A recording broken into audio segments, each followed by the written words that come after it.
क्या आपने कभी सोचा है कि ऑटो ट्रांसफॉर्मर या वेरिएक क्या होता है और यह कैसे कार्य करता है? दरअसल ऑटो ट्रांसफॉर्मर एक प्रकार का इलेक्ट्रिकल ट्रांसफॉर्मर होता है जिसमें केवल एक ही वाइंडिंग होती है। यहां ऑटो शब्द का अर्थ ऑटोमेटिक नहीं है, बल्कि यह ग्रीक भाषा के सेल्फ शब्द से लिया गया है, जो यह दर्शाता है कि एक ही कॉइल स्वयं प्राइमरी और सेकेंडरी दोनों का कार्य करती है। अब आपके मन में यह प्रश्न आ सकता है कि यह एक सामान्य टू वाइंडिंग ट्रांसफॉर्मर से किस प्रकार अलग है। मुख्य अंतर प्राइमरी और सेकेंडरी वाइंडिंग्स के आपसी संबंध में होता है। ऑटो ट्रांसफॉर्मर में एक ही वाइंडिंग को प्राइमरी और सेकेंडरी दोनों के रूप में उपयोग किया जाता है, जबकि टू वाइंडिंग ट्रांसफॉर्मर में प्राइमरी और सेकेंडरी के लिए दो अलग अलग वाइंडिंग्स होती हैं। इसे समझने के लिए मान लीजिए कि हमारे पास AB नाम की एक विंडिंग है जिसमें कुल N1 टर्न्स हैं। यह पूरी AB विंडिंग प्राइमरी विंडिंग है। अब कल्पना कीजिए कि इस विंडिंग के किसी बिंदु C पर एक टैप निकाला गया है। ऐसी स्थिति में BC वाला भाग सेकेंडरी वाइंडिंग का कार्य करेगा। यदि प्राइमरी वाइंडिंग के सिरों पर V1 वोल्टेज लगाया जाए तो प्रति टर्न वोल्टेज होगा V1 डिवाइडेड बाय N1। अतः सेकेंडरी वाइंडिंग अर्थात BC भाग पर उत्पन्न वोल्टेज होगा V1 divided by N1 multiplied by N2, जहां N2 सेकेंडरी वाइंडिंग के टर्न्स की संख्या है। इस प्रकार V2 equals V1 divided by N1 multiplied by N2 या V2 divided by V1 equals N2 divided by N1 equals K। यहाँ K auto transformer का टर्न्स रेशियो अथवा वोल्टेज रेशियो कहलाता है। जब सेकेंडरी टर्मिनल्स पर कोई लोड जोड़ा जाता है तब सेकेंडरी करंट I2 प्रवाहित होने लगता है।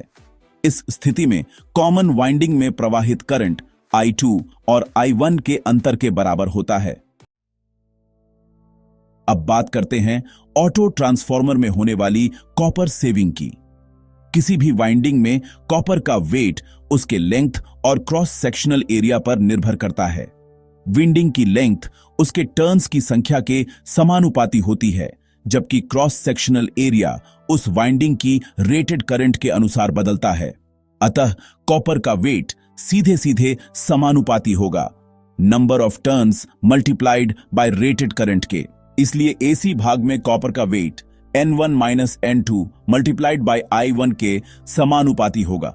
इसी प्रकार BC भाग में कॉपर का wait N2 multiplied by I2 minus I1 के समानुपाती होगा। अतः ऑटो ट्रांसफॉर्मर में कॉपर का कुल वेट होगा N1 minus N2 multiplied by I1 plus N2 multiplied by I2 minus I1। इसे सरल करने पर N1I1 plus N2I2 minus 2N2I1।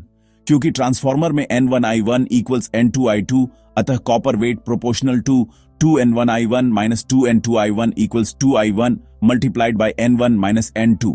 इसी प्रकार सिद्ध किया जा सकता है कि टू वाइंडिंग ट्रांसफॉर्मर में कॉपर का वेट N1I1 प्लस N2I2 के समानुपाती होता है, और क्योंकि N1I1 इक्वल्स N2I2 अतः copper weight proportional to 2N1I1। मान लेते हैं WA इक्वल्स ऑटो ट्रांसफॉर्मर में कॉपर का weight WW equals to winding transformer में कॉपर का वेट, तब WA divided by WW equals 2I1 multiplied by N1 minus N2 divided by 2N1I1 equals N1 minus N2 divided by N1 equals 1 minus N2 divided by N1, लेकिन N2 divided by N1 equals K। अतः WA equals WW multiplied by 1 minus K और copper saving होगी WW minus WA equals WW minus WW multiplied by 1 minus K equals KWW। अर्थात auto transformer में to winding transformer की तुलना में copper saving K multiplied by WW के बराबर होती है।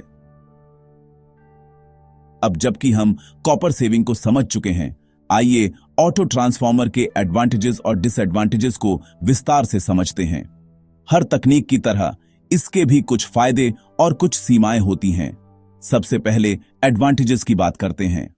ऑटो ट्रांसफॉर्मर समान पावर रेटिंग वाले टू वाइंडिंग ट्रांसफॉर्मर की तुलना में आकार में छोटा होता है। इस कारण यह अधिक कॉम्पैक्ट होता है तथा इंस्टॉलेशन भी आसान होती है। इसके अतिरिक्त इसकी एफिशिएंसी अधिक होती है क्योंकि इसमें वाइंडिंग रेजिस्टेंस से होने वाले लॉसेस कम होते हैं। साथ ही ऑटो ट्रांसफार्मर बेहतर वोल्टेज रेगुलेशन प्रदान करता है, क्योंकि लोड लगाने पर वोल्टेज ड्रॉप अपेक्षाकृत कम होता है। लेकिन ऑटो ट्रांसफार्मर के कुछ महत्वपूर्ण डिसएडवांटेजेस भी हैं। सबसे बड़ी चिंता यह है कि यदि प्राइमरी और सेकेंडरी के बीच इंसुलेशन फेलियर हो जाए तो सेकेंडरी साइड पर हाई वोल्टेज आ सकता है। इसके अलावा फॉल्ट कंडीशंस में यह बहुत अधिक शॉर्ट सर्किट करंट उत्पन्न कर सकता है, जिससे गंभीर क्षति हो सकती है। प्राइमरी और सेकेंडरी के बीच बदलता हुआ फेज एंगल भी कुछ एप्लीकेशंस में समस्याएं उत्पन्न कर सकता है, विशेषकर वहां जहां फेज रिलेशनशिप अत्यंत महत्वपूर्ण हो। इसके अतिरिक्त वाइंडिंग का इलेक्ट्रोमैग्नेटिक बैलेंस बनाए रखना भी चुनौतीपूर्ण हो सकता है, जो ट्रांसफार्मर के ओवरऑल परफॉर्मेंस को प्रभावित कर सकता है। अतः निष्कर्ष रूप में कहा जा सकता है कि ऑटो ट्रांसफार्मर कॉपर सेविंग, बेहतर एफिशिएंसी तथा बेहतर वोल्टेज रेगुलेशन जैसे कई लाभ प्रदान करता है, लेकिन इसके साथ कुछ चुनौतियां भी जुड़ी हुई हैं। इसीलिए किसी एप्लीकेशन में ऑटो ट्रांसफार्मर का उपयोग करने से पहले इन सभी कारकों का सावधानीपूर्वक मूल्यांकन करना आवश्यक है। अब जब हमने ऑटो ट्रांसफार्मर के एडवांटेजेस और डिसएडवांटेजेस को समझ लिया है, तो आइए इसके एप्लीकेशंस पर चर्चा करते हैं। आप यह जानकर आश्चर्यचकित हो सकते हैं कि ये कॉम्पैक्ट और एफिशिएंट डिवाइसेस कितने विभिन्न क्षेत्रों में उपयोग किए जाते हैं। सबसे पहले ऑटो ट्रांसफार्मर्स का उपयोग डिस्ट्रीब्यूशन सिस्टम्स में वोल्टेज ड्रॉप की कॉम्पेंसेशन के लिए किया जाता है। ये सप्लाई वोल्टेज को बूस्ट करके भारी लोड की स्थिति में भी एक स्थिर और विश्वसनीय पावर सप्लाई बनाए रखने में सहायता करते हैं। दूसरा महत्वपूर्ण एप्लीकेशन मोटर स्टार्टिंग है। कई टैपिंग्स वाले ऑटो ट्रांसफार्मर्स का उपयोग इंडक्शन मोटर्स तथा सिंक्रोनस मोटर्स को स्टार्ट करने के लिए किया जाता है। वोल्टेज को धीरे धीरे बढ़ाकर ये मोटर्स को स्मूथ और सेफ स्टार्टिंग प्रदान करते हैं। अंत में लैबोरेटरी एप्लीकेशंस या उन परिस्थितियों में जहां एक विस्तृत रेंज में कंटिन्यूअसली वेरिएबल वोल्टेज की आवश्यकता होती है, ऑटो ट्रांसफार्मर अर्थात वेरिएक सबसे उपयुक्त विकल्प होता है। ये ऑटो ट्रांसफार्मर के कुछ प्रमुख एप्लीकेशंस हैं। किसी भी तकनीक की तरह इसकी क्षमताओं और सीमाओं को समझना तथा सही कार्य के लिए सही उपकरण का चयन करना अत्यंत आवश्यक है। ऑटो ट्रांसफार्मर की इस रोचक दुनिया की हमारी विस्तृत यात्रा अब समाप्ति की ओर बढ़ रही है। इस पूरे सफर में हमारे साथ जुड़े रहने के लिए आपका धन्यवाद। यदि आपको यह वीडियो जानकारीपूर्ण और उपयोगी लगा हो, तो कृपया इसे लाइक अवश्य करें। इससे हमें यह समझने में मदद मिलती है कि आपको किस प्रकार का कंटेंट पसंद है और आप भविष्य में क्या देखना चाहते हैं। हम आपको प्रोत्साहित करते हैं कि इस वीडियो को उन लोगों के साथ भी शेयर करें जिन्हें यह जानकारी उपयोगी लग सकती है। ऑटो ट्रांसफार्मर्स अनेक इलेक्ट्रिकल सिस्टम्स का एक महत्वपूर्ण हिस्सा है और इनके बारे में जानकारी होना अत्यंत लाभदायक हो सकता है। यदि आपने अभी तक हमारे चैनल को सब्सक्राइब नहीं किया है, तो अवश्य सब्सक्राइब करें। हम नियमित रूप से विभिन्न इलेक्ट्रिकल इंजीनियरिंग टॉपिक्स पर वीडियो प्रकाशित करते हैं और आपको हमारी लर्निंग कम्युनिटी का हिस्सा बनते हुए देखकर खुशी होगी। अंत में, यदि ऑटो ट्रांसफार्मर्स या इस वीडियो में चर्चा किए गए किसी भी विषय से संबंधित आपके कोई प्रश्न या विचार हों, तो कमेंट सेक्शन में अवश्य लिखें।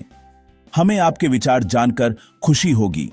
आपकी सहभागिता हमें और अधिक उपयोगी तथा रोचक कंटेंट बनाने के लिए प्रेरित करती है। याद रखिए, आपका सपोर्ट ही हमें ऐसे और वीडियोस बनाने के लिए प्रोत्साहित करता है। इसलिए लाइक, शेयर, सब्सक्राइब और कमेंट करना बिल्कुल न भूलें।